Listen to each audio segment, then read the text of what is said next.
Dictation गति 80 शब्द प्रति मिनट स्टार्ट। उपाध्यक्ष महोदय, आज मैं देश की गन्ना पैदा करने वाले किसानों की स्थिति की तरफ आपका ध्यान दिलाना चाहता हूं। मैंने जिस दिन यह नोटिस दिया था तब मैं समझता था कि शायद उनके गन्ने के मूल्य का जो भुगतान होना है उसकी राशि 100 करोड़ रुपए से ज़्यादा नहीं है, लेकिन आज ही मैंने अखबार में पढ़ा है कि 400 करोड़ रुपया देश के गन्ना पैदा करने वालों को चीनी मिलों से लेना है। आज उत्तर प्रदेश में जो स्थिति है उसको मैं अलग से क्या कहूँ, उसकी गंभीरता का अंदाज़ा इस बात से लगाया जा सकता है कि जब से बजट अधिवेशन चल रहा था तब से बराबर इसके लिए हम लोग लड़ रहे थे। उसके बाद शासक दल के संसद सदस्य माननीय प्रधानमंत्री जी से मिले, मुख्यमंत्री जी से मिले और उनसे निवेदन किया। उन्होंने आश्वासन भी दिया, लेकिन आज तक उसमें कोई कार्यवाही नहीं हुई। मेरी जानकारी के अनुसार उत्तर प्रदेश के मुख्यमंत्री इस सिलसिले में 10 दिन में एक बार दिल्ली जरूर आते हैं, लेकिन अभी तक उत्तर प्रदेश के गन्ना किसानों को कुछ नहीं मिला। बिहार की यह स्थिति है कि करीब 50 करोड़ रुपया अभी भी किसानों को लेना है। इस बार जो कुछ रुपया किसानों को दिया गया है उसका हिसाब कुछ नहीं है। जब बिहार विधानसभा में बहस हो रही थी तब किसानों के प्रतिनिधियों ने कहा कि किसानों का जो रुपया बकाया है उस पर ब्याज मिलना चाहिए। इस मांग पर वहां के मुख्यमंत्री ने कहा कि जब मूल्य नहीं मिल रहा है तो ब्याज क्या मिलेगा। अतः वहाँ के मुख्यमंत्री भी मानते हैं कि यह मामला कितना गंभीर है। यहाँ अभी हाल में एक कानून पास हुआ था जो किसानों का बकाया है उस पर ब्याज मिलेगा, लेकिन मैं सरकार से कहना चाहता हूं कि वह मिलता नहीं है। मूल ही नहीं मिलता है तो ब्याज कहां से मिलेगा। उपाध्यक्ष महोदय, इसी बीच डीजल का दाम बढ़ गया है। करीब सब जमा बिजली के दाम बढ़ गए हैं। हाल में उत्तर प्रदेश में 20% सिंचाई कर बढ़ा दिया गया है। आज तमाम आवश्यक वस्तुओं के दाम बढ़ रहे हैं। किसानों को 2 समय का खाना भी प्राप्त नहीं होता।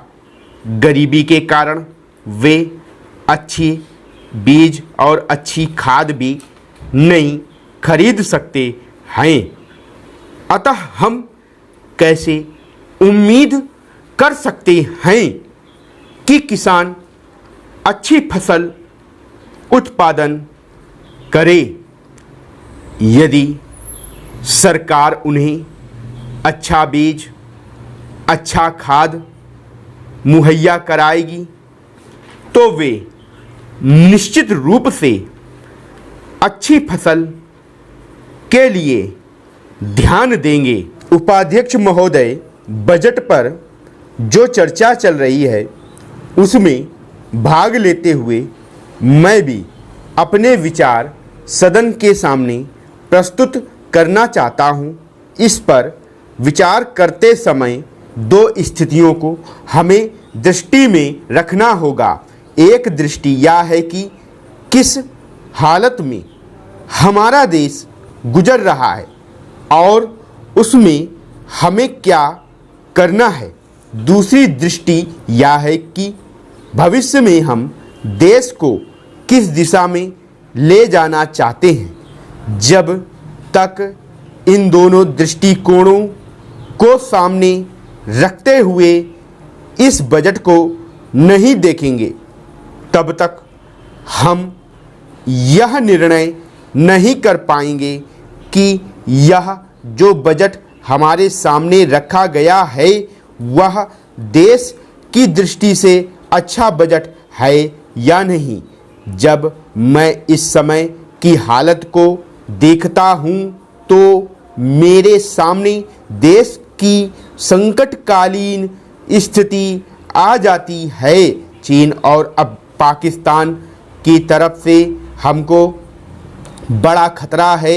ये दोनों देश हम पर हमला करना चाहते हैं और हमारी आपसी एकता को मिटाकर हमको लड़ाकर देश में बगावत फैलाना चाहते हैं।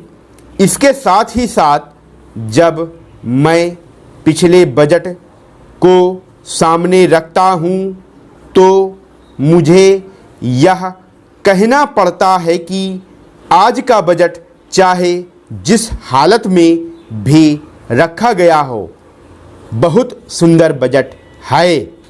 एक ईमानदार कोशिश हमारे वित्त मंत्री महोदय ने इस बजट को तैयार करते समय की है, लेकिन एक राजनीतिज्ञ की दृष्टि से जब मैं देश के भविष्य की ओर देखता हूँ तो मुझे यह कहने में कोई संकोच नहीं होता है कि कोई खास समाधान इस बजट से निकलता।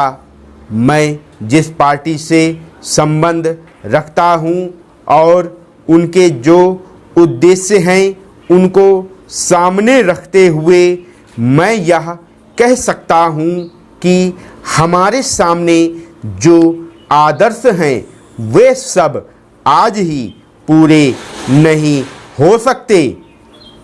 हमारे वित्त मंत्री या हमारी सरकार आज ही सब कुछ नहीं कर सकती है, लेकिन फिर भी मैं यह जरूर देखना चाहता हूँ कि हमारा देश आगे बढ़ रहा है या नहीं।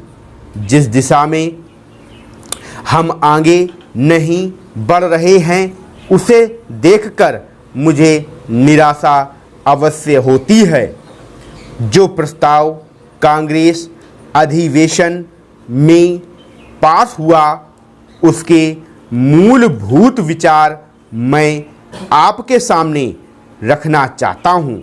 हमने वहाँ यह निश्चय किया था कि 5वीं पंचवर्षीय योजना खत्म होने तक देश की जनता की प्रतिदिन की ज़रूरत की चीज़ें पूरी कर दी जाएंगी।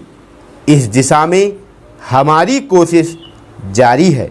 साथ ही सरकार इस बात पर भी ध्यान दे कि पंचवर्षीय योजना पर कार्य सुचारू रूप से चल रहा है या नहीं।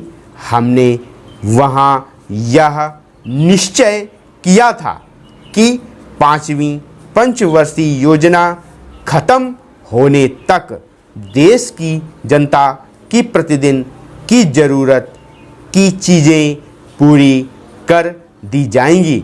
इस दिशा में हमारी कोशिश जारी है। स्टॉप।